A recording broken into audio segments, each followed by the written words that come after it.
Carmela, to get ready for the episode today, I have a question for you. Okay. What are some things that have two names but are the exact same thing? I'll give you a hint. Okay. Garbanzo beans and chickpeas. Okay. What about eggplant and melanzane? I love it. What about soda And pop. Mm-hmm. Ooh. Or a movie and a film? Automobile and car. I like that one. Woo. Okay, so today we're going to learn about a wine that is exactly the same wine, but with different names depending on where it's from. Can we continue to play that game? Sure. Okay.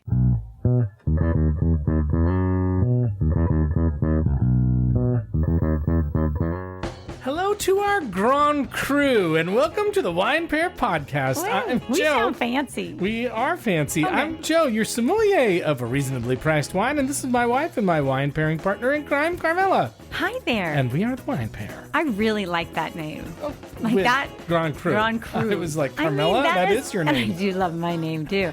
No, could be my favorite. I like it too. Good. Okay, so if you're new to our podcast, here's what you can expect. If you love wine and want to find great wines at affordable prices, and you want to expand your wine horizons, and you want to have some laughs and fun while doing it, then you're in the right place.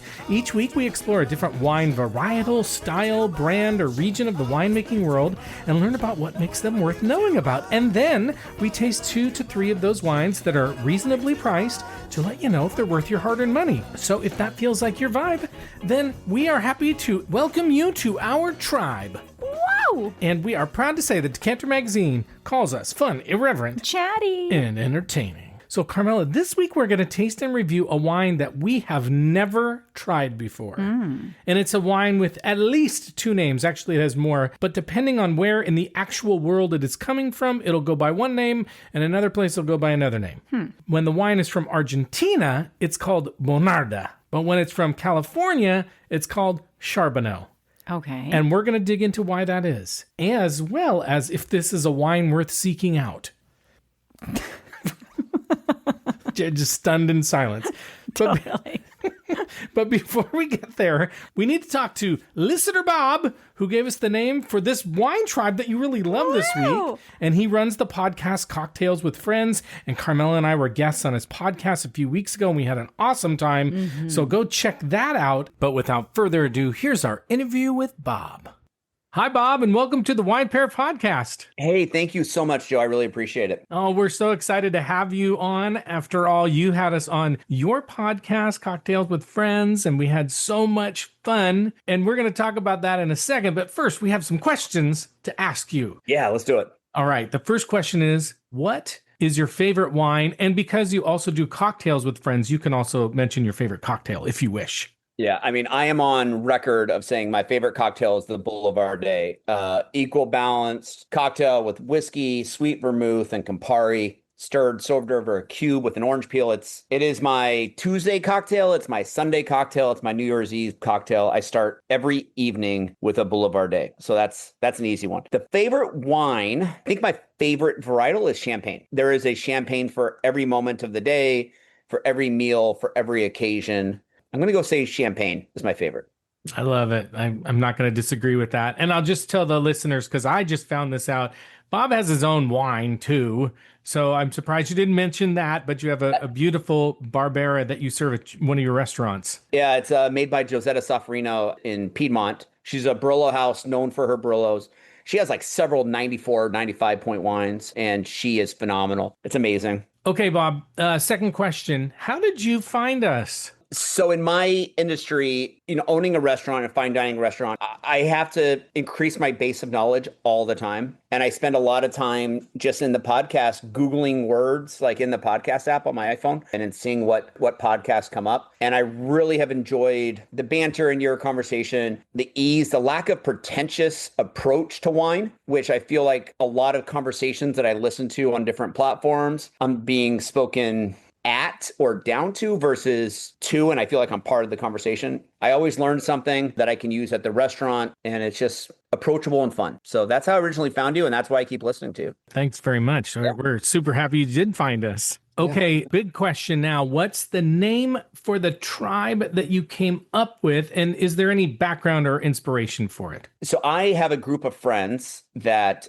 we drink wine with and we travel with and we do everything. We actually just got back from Burgundy together. And I always call them my grand crew. And when I spell it out, I always spell it out CRU. I thought it would be great for your listeners too. And I feel like your podcast and your listeners are probably a grand crew that follow you and listen to. I love it. Yeah. Before we say goodbye, I want to just give you an opportunity. Tell our listeners about your podcast, about your restaurant, about your shops. And if they go to Bangor, which I just learned from you is the way you actually say it, Bangor, Maine, where they can find you. Yeah. So Bangor, I like to call it, it's a pass through if you're heading to Acadia National Park. And I own a restaurant called Novio's Bistro, super small, 7 tables, 4 bar stools, amazing wine list, too much whiskey, maybe 500 bottles of whiskey, great food, great atmosphere, approachable and fun. My wife owns a shop called Sunbury's, which is about 100 yards down the road. Super fun as well. Maybe 500 labels of wine. So small, but well curated. And then the podcast Cocktails with Friends is literally a glimpse into my Rolodex of friends. It's everything from people in the industry that I deal with every day to writer Christina Baker Klein, who wrote The Orphan Train, was on. I just talked to a friend of mine who writes for the New York Times, sports anchors, coaches. Sometimes we forget to talk about alcohol and we just talk about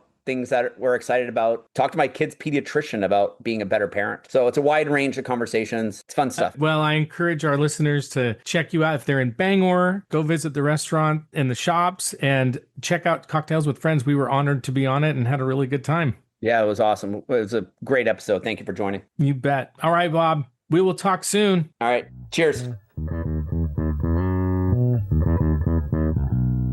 Well, thanks again to Bob for being our guest and for taking the time to meet with us and chat with us and answer our dumb questions. So nice. But I'll tell you what, Bob, he told me some things I didn't know about. Like, they have their own wine for their restaurant. It's amazing. And he spent weeks in Burgundy, and now he's going to all these other places. And we're going to maybe meet up with him. I'm telling you, we want to party with Bob. We totally do. And with the Grand Cru, too. Totally. So please keep the names for the tribe coming. And if you send us a name, we'll ask you if you want to be on the pod as well. There's no obligation, but we would love to talk to you because it's one of our favorite things. Okay, so again, just silence, stunned silence. So before we get to this mystery wine with 2 names that we have never had before and we're going to drink to see if it's worth seeking out, we have to get to this breaking news. Wine in the news this week. Okay, Carmela, here's one that I probably should have seen coming, and I think it might be something that you would be interested in. Really? It also tells us a little bit about where wine and drinking culture are headed, particularly as wine sales stall all over the world. Ooh, is that the truth? That is the truth, Okay, Ruth. I mean, wow. They're pulling grapes. They're like pulling grapevines out in California. They're having to fire grapes. You're Grapevines. fired. They're like, You're sorry, we're cutting you down. You're off. I'm telling you, there is something you don't want to hear. Ooh, right. You're fired. Cutting vines. Yes, that too. Okay, so we have several articles about this in our show notes. Did you know we have show notes? Yep. But here is the title of the article by Donna Eastlake from Food Navigator. Mid-strength alcohol trend is growing fast. Mid-strength alcohol. Yeah, Okay. so evidently winemakers around the world are suddenly getting big on mid-strength wines. Think 6 to 8% alcohol that are lighter, but technically still real wine. Okay. And why I can kind of come up with or infer as to why. Tell us why you think. Well, I think people still want to have that full glass of wine, but they don't want it to be as high in alcohol because it's not good for you. And they don't want to get shit-faced, maybe. Maybe a little bit of both. Like they say, everybody's kind of cutting back on their alcohol intake, and wine is high in alcohol. I'm not trying to deter anybody from, listening to us or having a glass of wine. No, you should listen to it. You should continue to have wine. Right. You but can maybe still on Tuesday, learn about it. Yeah. Yeah, on Tuesday, have the mid-alcohol. Oh, I see. You could do that. Yeah, but why mid-alcohol rather than zero alcohol, do you think? Because some people still might. Well, first of all, alcohol affects the taste. Gosh, it's like you read the show notes, but I don't give them to you. No, you don't. But I'm not that much of an idiot. I know a little something. I mean, I know I don't know. I'm not like, my brain box isn't as full as your brain box. You are one of the smartest people I know. Oh, but I know. Keep going. I know. No, but that's my thought, is they still want to have the wine experience. I mean...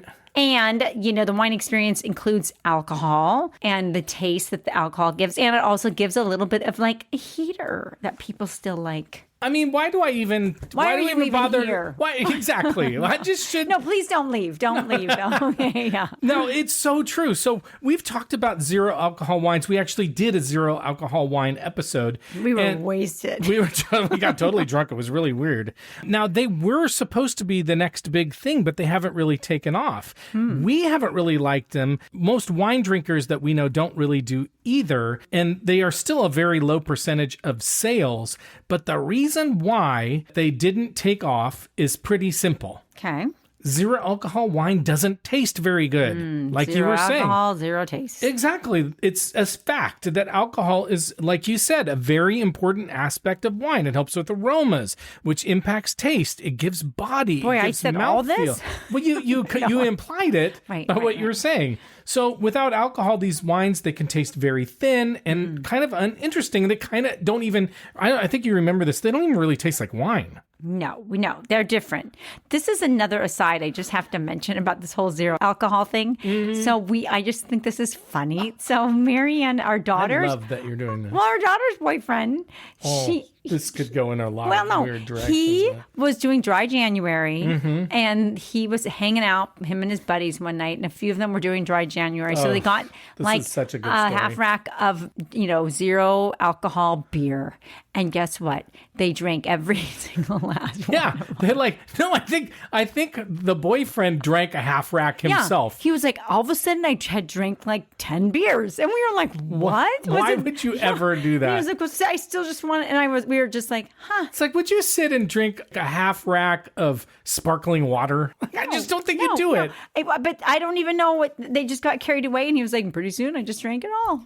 I love it. Okay, can we get back to I don't know where the that subject came from. that's not even the subject of the podcast? Back to the news. So mid-strength wine has come in as to be kind of like hit the sweet spot. Oh. So they're made like normal wines. They still have more alcohol than most beers. The flavor and aroma and mouthfeel are more or less there. And you can enjoy a glass or two without feeling heavy or logy. I tried to look up logy. I couldn't find a spelling for it. Or buzzed. So this is exactly what you said. Food Navigator calls this type of wine part of the balance trend, where consumers don't necessarily want to abstain, they want to moderate. They don't want to get blasted, but they want something that tastes like alcohol. Right. So producers are catching on all over the place. In Spain, Cordonu, they make sparkling wine. They're making sparkling wines in that 8% ABV. In UK, there's a label called literally 6%.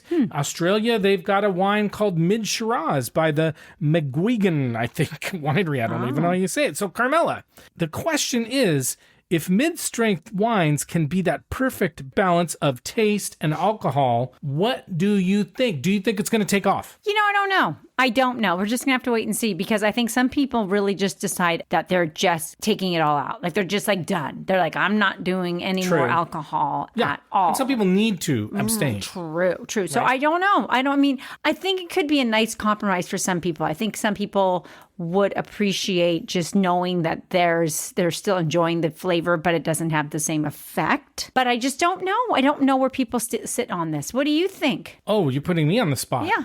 I don't know. I'm with you. I think we'll see. I think like zero alcohol beers have worked because they taste good. I think it's going to depend on the taste.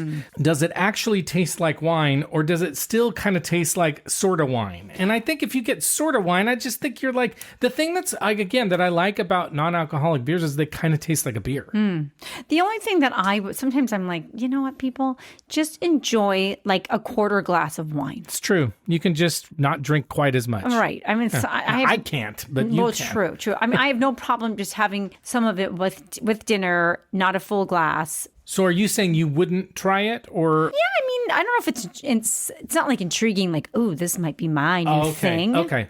I think I would probably prefer just to have a smaller glass of wine. Less of a good thing. Exactly. It's kind of like me. You'd like a little less of me. No. You don't want half of me. You just want a little less of the full me.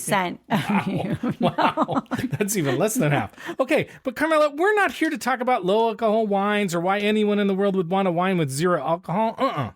We are here to talk about Bonarda AKA Charbono, and we're going to find out just what this wine is, and we're going to see if either of the wines we found today is worth you going out and buying. But first, you got to do our shameless plug. That's right. So thank you for listening to us and for supporting our show. And remember, we buy all of our wines so that we can give you real, honest reviews, and we do all the writing and recording and editing ourselves to bring you a show every week because we love you. And all we ask for in return is that you follow and subscribe to our podcast and you leave us a nice, let's say, 5-star rating and review. I don't think there's any other review. I agree. A 5-star. I agree. And thank you to everybody who's done that already. We really do appreciate you. You can also follow us on Instagram at The Wine Pair Podcast and on Blue Sky. You can contact us on our website, thewinepairpodcast.com. You can sign up for our email newsletter there, which is going to come out pretty soon. You can visit our shop wine section where you can find the wines that we rate highly. And we want to make content that you care about and you like. So send us a note or slip into our DMs. Give us some feedback. Let us know if there's wines that you want us to try or winemaking areas of the world you're curious about, and we'll take care of it. You can email me at joe@thewinepairpodcast.com. A few shout outs this week. A shout out to Timmy on Instagram who said our last episode was like an adult film, which I appreciated that from Timmy. Amazing. That was, I think, nice. Appropriate. Okay. Janine K reached out to us via email and shared a trip that they took to visit her aunt and uncle in Provence. Oh, nice. Totally jealous. Mm-hmm. And then they shared some wonderful wines from Domaine de la Jeunesse, I think that's how you say it, including some nice white Côte de Rhône and a Chateauneuf du Pape. Wow. And she sent pictures too, which was really nice. Very cool. J.M. Kaiser on Blue Sky, who let us know he enjoyed the last episode on orange wine. East Idaho foodies who love that Carmela cheers on the Mariners, even if she cheers at the wrong time. Uh-oh. See, wait, did we give that away? We gave it away. God, it's so, like, I'm a fair weather fan when I can't cheer in there. And Joe was getting a little irritated. The real thing that I was irritated about is that you made me care. I was just because I didn't want to care. And then I'm telling you, when they lost the 7th game, I went into a funk for 3 days. And he was like, I'm the one that was all invested in watching him. And he was like, I'm not really interested in watching him. Then at the end, I'm like, hey, let's go do something fun. And he's just like, womp womp. No, I was like, I think I'm going to go to bed. Yeah, I was like, are you okay? It's just a game. I'm an emotional person. Right. It is just a game. Okay. It's okay, it's Joe. Okay. I'm almost over it now. And then Chris M via email, who sent us a tribe name idea and who let us know that Trader Joe's has a great Bordeaux Blanc called Sauvignon de Seguin. And he gave us an idea on doing like a virtual meetup with our tribe. A few people have said that. So I think we're going to have to do that. Okay. And as we do every week, we'll tell you someone we think you should recommend the Wine Pair podcast to, because that's the best way for us to grow listeners when you tell your family and friends about us. And this week, we want you to recommend us to anyone who's looking for an off-the-beaten-path wine that's an alternative to maybe Malbec or Cabernet Sauvignon, but is wondering if there might be something else like it. And so we'll see if this is it. On that note, Carmela, it's time that we learn just what the Bonarda AKA Charbono is. I'm down. Okay, let's start with the name, because again, it's a little confusing. In Argentina, the grape and wine is known as Bonarda, and in the U.S., it's known as Charbono. These are the exact same grape. The grape originated in Europe, where it has yet another name, at least one other name, Douce Noir. That's not the last name, but that's another name for it. Now, the name Charbono is thought to be an Italianization, that's a real word, of the French word charbonneau, which means Coleman, or maybe the French word corbeau, which means crow. We don't really know, but the latter, the corbeau, is probably correct because the grape was known as corbeau in Savoie, France. And when the grapes originally came to California, they were actually misidentified as Barbera, and for a long time, they were also thought to be the same grape as Dolcetto, but then were later correctly identified. So Lots of identity issues with this grape. You know what I'm saying? Yeah, I guess so. Now, the name Bonarda in Argentina is also a case of mistaken identity, as the grape was believed to be the grape called Bonarda from Piedmont. There is actually a grape called Bonarda in Piedmont. This ain't it. But they thought it was. It's also important to mention that both California and Argentina had a lot of immigrants who came from Italy. Like they say that if family, like our family, was going away from Italy, they were going basically one of two places, America or Argentina. So the fact that the grape was mistaken for different Italian grapes is not a huge surprise to me. But DNA tests done after the mid-2000s proved that it was not related to Bonarda from Piedmont. But again, even after they realized it was the same grape as Douce Noir and not Bonarda, they still decided to keep the name Bonarda in Argentina because they didn't want another French-named grape since Malbec had already become popular. I guess they were just tired of the French. I guess. Whoa, wow, maybe. Now, the grape, as I mentioned, was thought to have originated in the Savoie region of France, which is on the Italian border near Torino in the Alps. And that area was actually under Italian rule in the 18th century. So that's a little history lesson to put in your brain box. Love it. It is believed to have been cultivated as early as 3,000 years ago by the Etruscans in Italy, where it was possibly known as Carbonica, which means dark grape. You know, just another thing to put in your brain box. You know, wow, smarten you up. That's right. Now, Douce Noir, which is kind of a fun name. It feels... I'm probably saying it wrong. It's D-O-U-C-E, Douce Noir. The name of this grape in Europe, actually, it means sweet black. Oh my God. And then, wait, that's really weird. Yeah. Okay. And in the 19th century, it was one of the most planted grapes in Savoie. Wow. But by the 20th century, it experienced a significant decline, a story that we have heard many times about grapes in Europe before they made comebacks. Now, Italian immigrants brought the wine to Argentina at the end of the 19th century, and it did well in the warm and dry climates of Mendoza and San Juan. Actually, it did real well. In fact, Carmela, for a while, it was the most widely planted grape in Argentina before Malbec took it over. Did you know that? I didn't. Another thing in for my your brain box. That's right. However, still today, Argentina has over 85% of all the Bonarda vineyards in the world. In the world. Amazing. That's a lot. Bonarda was traditionally used to produce high-yielding, mild, fruity bulk wines for domestic consumption in Argentina or for blending with other varieties such as Malbec because it had low tannins and low acidity and a deep color. So for a while there, it was one of those workhorse wines. Oh. You know, the workhorse, but wasn't really made into a nice, fancy varietal. But starting in the 2000s, producers started to make higher quality wine from Bonarda, focusing on lower yields, better grapes, and better vineyard management. And they are now considered to be fruity wines focused on black fruits, soft tannins, and they make it in a variety of styles from fruity to sparkling to complex. Now, moving on to the U.S., Italian immigrants also brought the grape to California, also in the 1800s, and it was sort of a middling grape here, too, in terms of popularity for a while, until the famous Napa Valley winery Inglenook released its first labeled vintage of Charbono in 1941.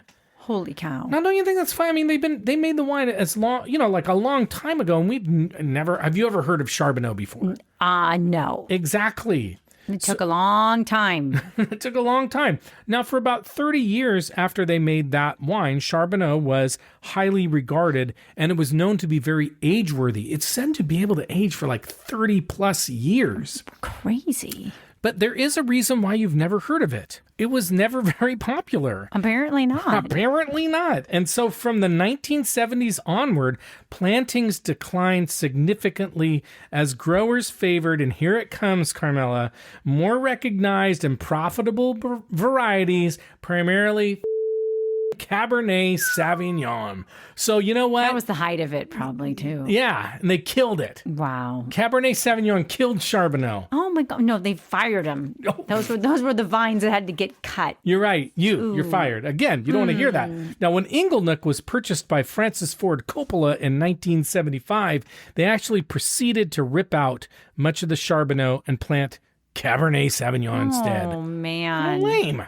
So there is not a lot of Charbonneau around in the U.S. In California, there may be only about 100 acres of Charbonneau in the whole state. Wow. I don't know if you guys have looked on a map, but California is big. It's really big. And they make a ton of wine. Right. And they grow a lot of grapes. So 100 acres is like a tiny little dot, exactly. It survives mainly in Napa's Calistoga and Mendocino County, where the conditions are good, long ripening season, so it does well there. Producers who continue to make Charbonneau wines do so partly to preserve heritage and resist the Cabernet Sauvignon monoculture, which I totally agree with. It's just too much Cabernet Sauvignon from California. And that, you know what? Avoiding this monoculture is kind of what we want to do on this podcast as well. Right. We are, as our faithful listeners know, tired of Cabernet Sauvignon, and what we are hoping to do with our podcast is save the world from crappy wine or the same wine. One Cabernet lover at a time. That's We're gonna right. Save them. That's right. So maybe we'll find that Bonarda, AKA Charbono, will do it, and maybe not. Well, we'll find out. Now, on a side note, we are going to find out in a second. On a side note, some have called it an exotic Merlot. Ooh, so exotic. Exotic. I mean, what does that mean? It's kind of like sexy Merlot. I don't know. What? Anyway, so let's find out a little bit more. Freaking me out. Mm-hmm. Yeah. Now, should we find out a little bit more about the wines we're drinking today so that we can get to drinking this exotic wine? I'm ready for this exotic wine. Whoa. Okay, so the wines we have chosen for this episode are almost under $25 each. Okay. But I did have to go just a bit over this time because this isn't the easiest wine to find, and both of them should be relatively easy to find because I did buy them both on wine.com. Now again, Bonarda or Charbono is probably not going to be just waiting for you at any old wine shop. Since it's an up-and-coming wine from Argentina, my guess is if you go to a wine shop with a good South American wine selection, you'll probably find it. But as always, go to your local wine shop, talk to the proprietor, and say, Please, sir. Will you please bring me a Bonarda, a.k.a. Charbono? And they would be more than happy to do it. They probably love that. They probably would love it. It'd probably be something fun for them, like, I haven't carried that in a while, and I really wanted to. Right. So now, the first wine we're going to drink is the 2022 Folk Machine Charbono. And this wine is made by a pretty hot winemaker. I mean hot in like popular, not in terms of exotic. Right. His name is... Get your mind out of the gutter. I know. His name is hard to pronounce. It's Kenny Likitprakong. He's from California. Now, the San Francisco Chronicle recently wrote an article about him entitled, No One is Making More Exciting Sub-25 California Wines Than This Winemaker. So it sounds right up our alley, right up the alley of our listeners. And don't say right up the alley, that sounds dirty. But anyway, his wine brands, in addition to Folk Machine, are Hobo, Camp, Banyan, The Way Back, Edith and Ida, and Ghostwriter. And it's Hobo Wine Company, I believe, is the name of the wine company. Now, Likitprakong, I can't say it right, has said that there are 3 heritage grapes in California. That means grapes that are like traditional California grapes, not Cabernet Sauvignon. There's Zinfandel, Valdeguay, which I've never heard of, and Charbono. And that of those, he's been making Valdeguay, I hope I'm saying that right, for a while, but had been keeping an eye out for Charbono. And he calls these grapes, these 2 last grapes, Valdeguay and Charbono, endangered because people are not making them, probably because of Cabernet Sauvignon. But anyway, and a lot of Zinfandel, they do. Well, it just so happens that in 2013, he found a guy. In a place. I got a guy. He found a guy in the Suisun Valley AVA, which is sort of between San Francisco and Sacramento, the north coast of California. And evidently, the guy that he found had a 2-acre block of Charbono that had been grafted from Merlot. Wow. So in terms of winemaking, they use 20% whole clusters, which is, all the stems and all that kind of stuff. They use uninoculated fermentation, which means they're using natural yeast. And the wine was aged in older barrels for 10 months before bottling. So I'm expecting this to have some body from the whole clusters, like a little bit of like bitterness and that kind of like complexity that you want, but maybe a touch of oakiness, but not a ton of oakiness because they're using used oak, sometimes called neutral oak, for those of you putting that in your brain box. Nice. So this is exciting, like a hot ticket winemaker we've never heard of, supposed to be making great under $25 wines, and so we're going to find out. The second wine we're drinking is also a 2022, but this one is from Argentina, and it's called Enemigo Bonarda. I love that name. This one has a ton of strong reviews. A 94 from Vinius. Wow. A 92 from Robert Parker. And a 92 from James Suckling. Whoa. Yes. Jimmy even went above a 90. Wow. Unbelievable. Amazing. Now, on an editorial note, we tend to like Vinius as reviewers, and we tend to not like Parker and Suckling. Now, I generally don't like Parker because he tends to love really big oak bombs, and we don't like James Suckling because we think he sucks. Right. We like Peter Parker, though. I like Peter Parker. Yes. A lot. I do. Okay. Spider-Man. Right. I wish James Suckling was Spider-Man. But what if he was and we just didn't know it? Then we'd feel really bad. Really bad. Really bad. Okay. I doubt it, though. Now, I did find a tech sheet for this wine, and there are a few interesting things about it. First, it is actually made of 15% Cabernet Franc. So adding Cabernet Franc can create more balance for like bigger wines and maybe a little bit firmer tannins, because remember, this wine is supposed to have low tannins. The wine comes from the famous Mendoza winemaking region in Argentina. They also use wild yeast. They ferment the wine for 15 days, and then they do a 15-day infusion with minimal movement.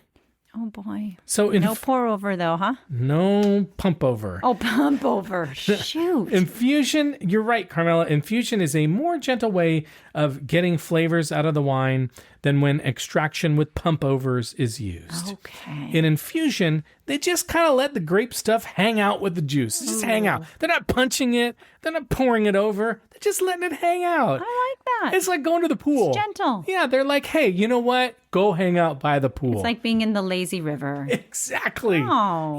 It's got the hot tub. We're going to go in a hot tub and just hang out with all the other juice from the other people who've been in the hot tub. Kind of grossing out. That's why I don't like hot tubs. Just going to say it. Then they age the wine for 15 months in a few different proportions. I love it when people do this. They do 50% in large wooden foudre, 25% in barrels, and 25% in stainless steel tanks. So much work. That's all it is. That's like a lot of supplies, and I hope it's worth it.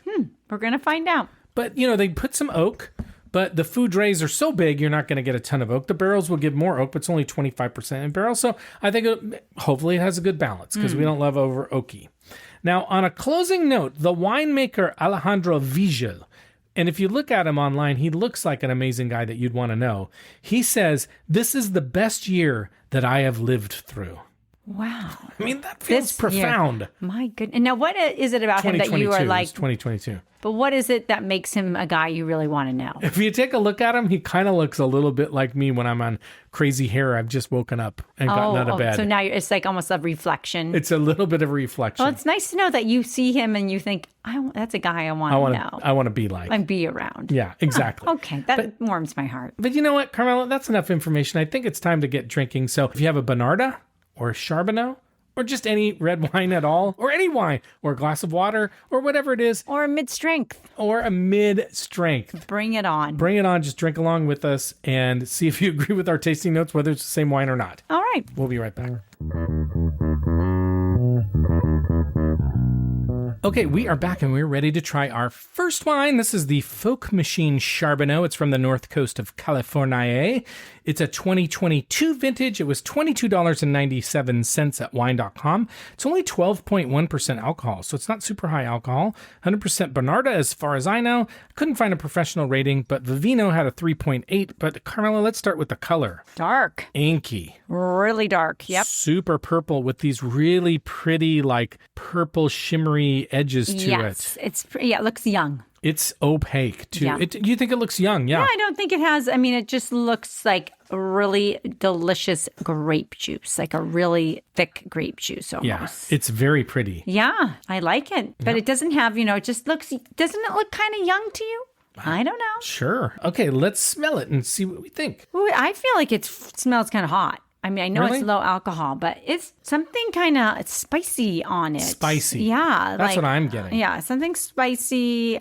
Maybe like a black pepper. It's something else, though, that's... Plummy for sure. It's kind of reminding me a little bit of a Syrah. It's kind of got like a Syrah kind of smell to it. Maybe a little Cab Sauv smell to it as well. Yeah, I think so. I see what you're saying, though. It is kind of like almost, there's a little astringency or alcohol on it. I can smell the plum. I almost feel like it's a little bit like a red plum rather than like the Italian purple plums. I think very like rosy, like rose smell. There's a little bit of like a matchstick, not like smoke, but more like somebody just lit a match, I can't, because it's almost like fresh fire, like it's, if anything. Yeah, it does have like kind of those things that your brother always jokes about when your dad and I talk about wine, like, tar and roses, a little saddle leather. It does have a little bit of leather on it, I think. A little wood on it, a little cedar. Okay, well, let's taste it and see what we think. Okay. It's juicy. Juicy and jammy. Jammy.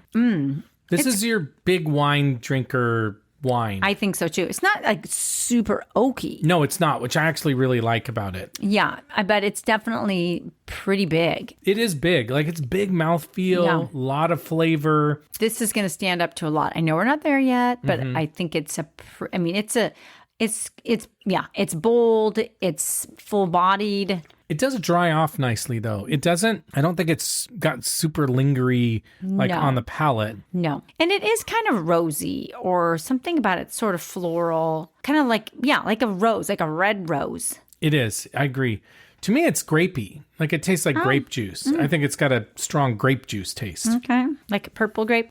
Purple grape? Yeah. I feel like a purple grape. I know that's a thing, but it definitely has a little bit of that really juicy grape taste. I'll tell you what I'm thinking. If it was carbonated, it tastes like a grape soda. I think so too. Yeah. Well, let's go to food. What food would you pair with this Folk Machine Charbono? I think you could do something pretty big. I think you could do a juicy steak. I think you could do a big juicy burger, bacon burger. Yeah. Bacon burger would be good. Juicy steak. What else? I think this is a great cookout wine, a great party wine. This would be a really good one to bring to a party. I think a lot of people would find this very drinkable, very enjoyable. It's got a really cool label, lots of color. I mean, I'm just saying, like, if you had a theme with these colors. It is. It's beautiful. It's cool. It's very cool. It's a very pleasant wine. Like it's not super complex, but it's super drinkable. It's nice. It's probably pleasant. A crowd pleaser. That's what I'm thinking. That's why it'd be a great cookout wine.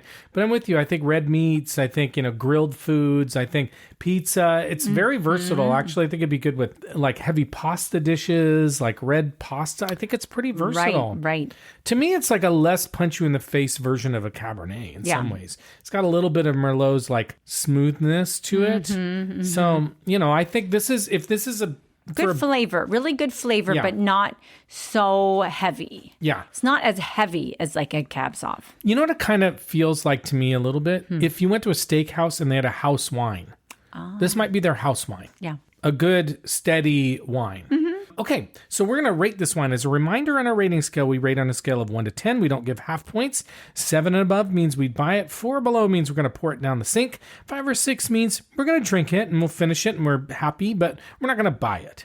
So what rating are you going to give this wine? I knew this would be a tough one for you. It is tough because it's really, remember guys, like this is just not my style. Yeah. It's not my cup of tea. Yeah. So that makes it a little hard. Would I drink it? Absolutely. Would I enjoy it at a party? Am I going to buy it? I would buy it maybe for someone. But I think if I'm going to even have a party, I don't know if I think I'm going to give it a 6. Okay. I kind of knew you were going to give it a 6, and I'm kind of teetering between a 6 and a 7. Like, I feel exactly the same way you do.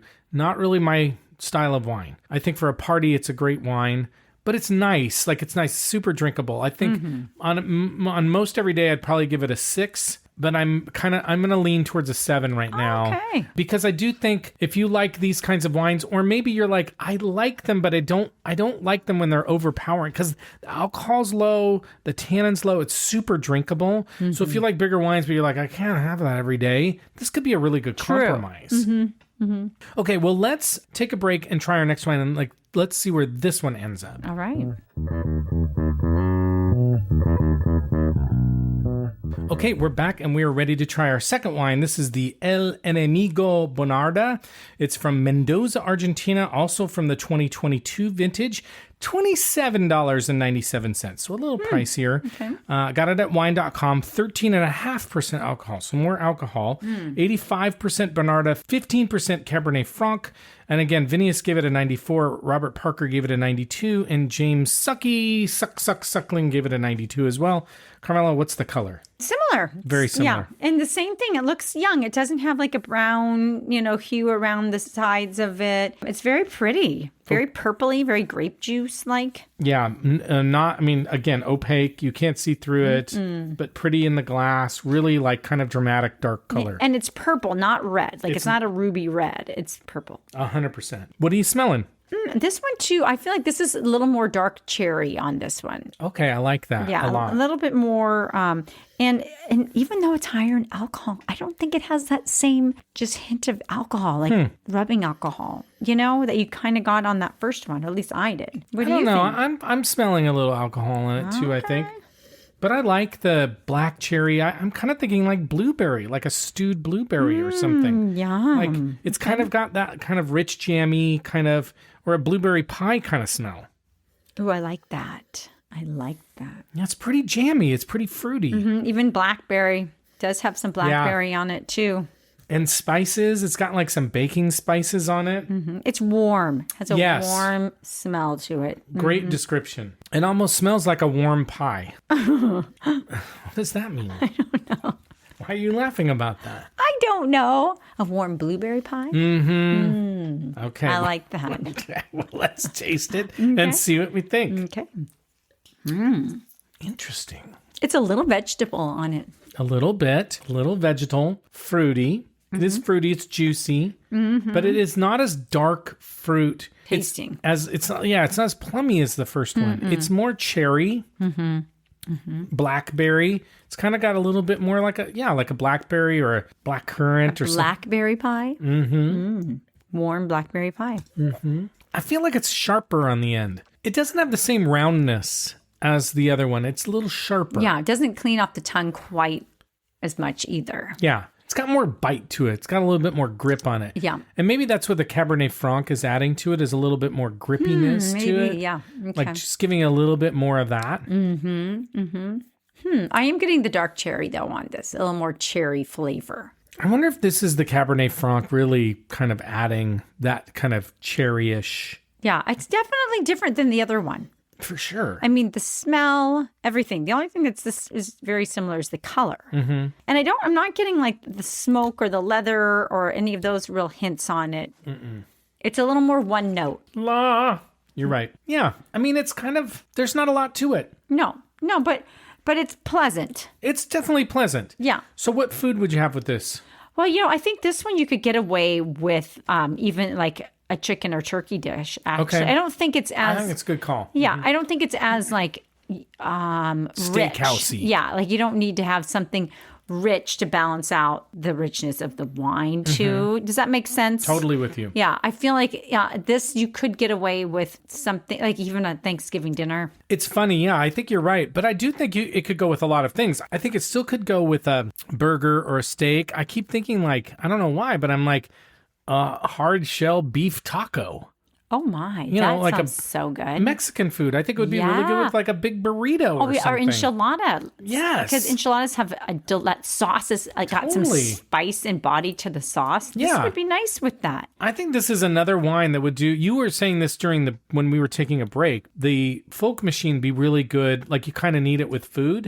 I think this wine, you need it with food. I think it would do really well with food. What about even a baked pasta? Totally. With meat, a meaty ragu Yeah, sauce. and I think it could do well with spicy foods, and it's a very versatile food. I think they're food wines. I think they're totally food wines. I agree. Which is different than like a Cab Sauv where people just want to Cocktail it. Yeah. Yeah, I agree. What rating would you give this wine? But again,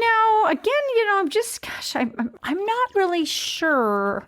This one, I think I'm enjoying this one more, actually. Okay. Maybe it is a little lighter, too. I'm going to give it, I think I would give it a 7. Wow. I think so. I like it. What are you going to do? I think I'm going to do the same. Okay. It's to me, both of these wines, let's be honest, friends. These are not our typical Grand Cru. This is not our typical style of wine. Right. So to me, this is more like, I might not buy it for Carmela and I to have on a Friday night, but if we were having friends over for a family dinner, like, this is a really nice wine. Yeah. It's a really good wine. Like, I feel like it's a wine that would meet a lot of palates, that people would really enjoy, and that you'd be hard-pressed to find somebody who would say, this is no good. And it's a great conversation piece because they're going to look at this right away and be anybody that might know something about wine will probably find this a little unusual. Like, I didn't know this. You're sure it's not a Malbec? And it's like, no, it's not a Malbec. It's from Argentina, but it's Bonarda. I agree. That's a great call. Like, kind of a fun, brain boxy kind of wine to bring to your family and friends. So which of these are you finishing tonight? I think I know. I think I'd go with the Enemigo. Is that right? Yeah, I think I'd go with either of them, but I actually think I might stick with the Folk Machine. Okay. There was something rounder about it that I kind of liked. All right. Okay, so let's talk about the taste profiles expected from Bonarda AKA Charbono. Black cherry, plum sauce, allspice, violet, tobacco leaf. Very fruity on the nose, black cherry compote, fresh blueberry and plum. Aromas of violet, 5-spice, allspice, peonies, cigar box, sweet figs, and chocolate. Low tannin finish, smooth.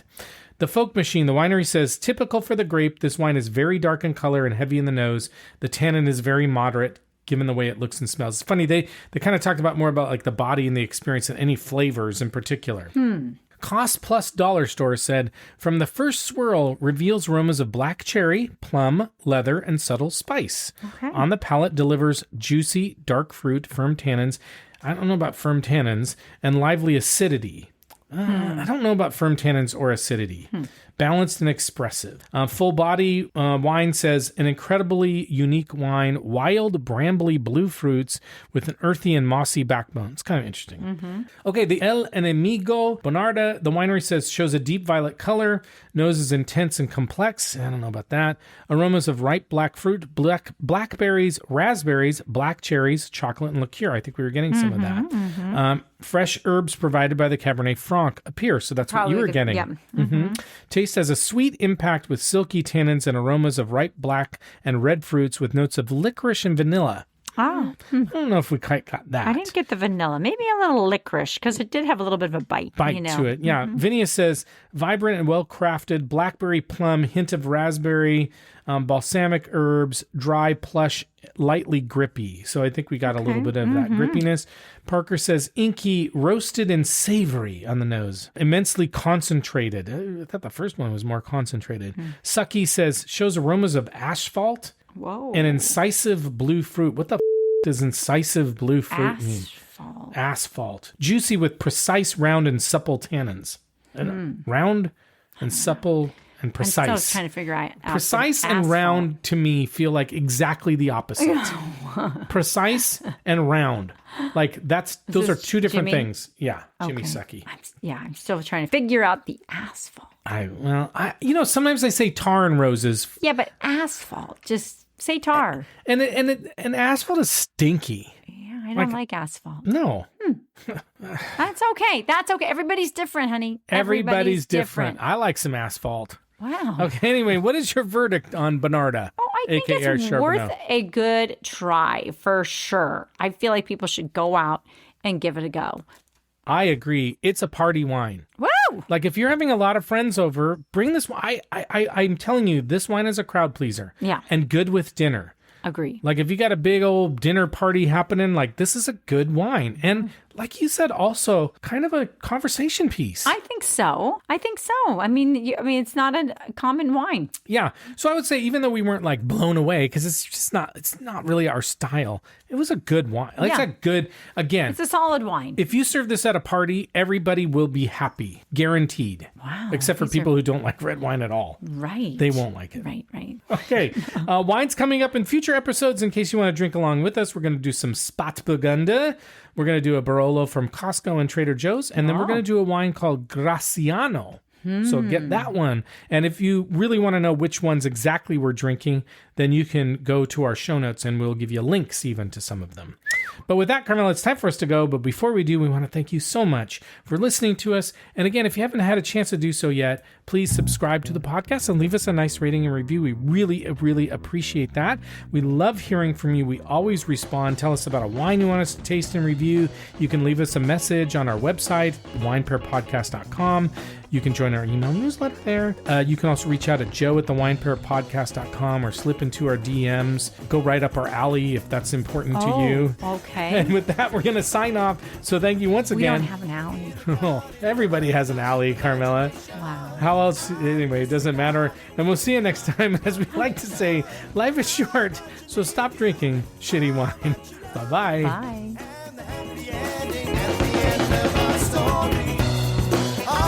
Too much, always drink too much, always bring too much, always bring too much. And when I'm with you too much, I fall in love too much. And when I'm away too much,